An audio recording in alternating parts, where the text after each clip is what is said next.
मित्रांनो, काल मुंबईत एक वेगळंच दृश्य दिसलं।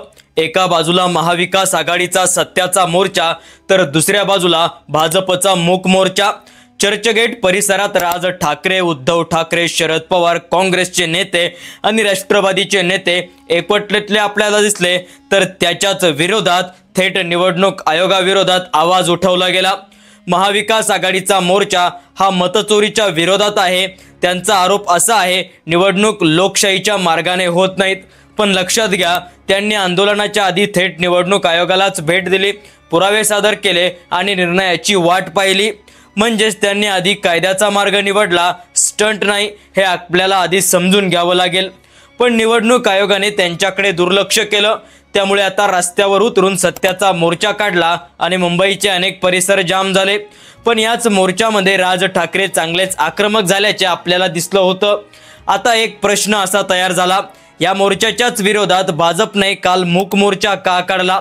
महाविकास आघाडीने निवडणूक आयोगावर आरोप केले, मग भाजप रस्त्यावर का उतरली? म्हणजे ते निवडणूक आयोगाचा बचाव करण्यासाठी रस्त्यावर उतरले का? हा नेहमीच प्रश्न तयार होत आहे। राजकारणात सगळं काही आता ट्विस्ट चाललेलं आहे। शेतकरी आंदोलन जूनपर्यंत ढकललं, मराठा आरक्षणाचा मुद्दा स्थगित आहे आणि या सगळ्यांच्या मध्ये मतचोरीचा विषय पुढे आणला जातोय। म्हणजे असं दिसतंय की काही मुद्दे हे लक्ष विचलित करण्यासाठी तयार केले जाते का, असा सवाल तयार होत आहे। म्हणजेच राज ठाकरे पुन्हा सक्रिय झाले, ते मुद्दा मांडतात, पुरावे सादर करतात आणि या सगळ्यांवर बोलतात। त्यांनी आधी शिंदे फडणवीस सरकारला प्रश्न विचारला, रायगड आणि राजगड या ठिकाणी नमो टुरिझम सेंटर का उभारता? मुख्यमंत्री होण्यासाठी इतकी लाचारी ठीक आहे का? इतकी लाचारी का तुम्ही दाखवता? असा सवाल ठाकरेंनी उपस्थित केला। याच वेळी भाजपात मात्र एक वेगळाच खेळ सुरू झालेला आहे। अमित शहा आणि फडणवीसांनी सांगितलं, 2029 मध्ये निवडणूक भाजप स्वबळावर लढवणार आहे। म्हणजेच आता शिंदे गट आणि अजित पवार गट यांचं महत्त्व कमी होतंय का, हे देखील आपल्याला समजून घ्यावे लागेल।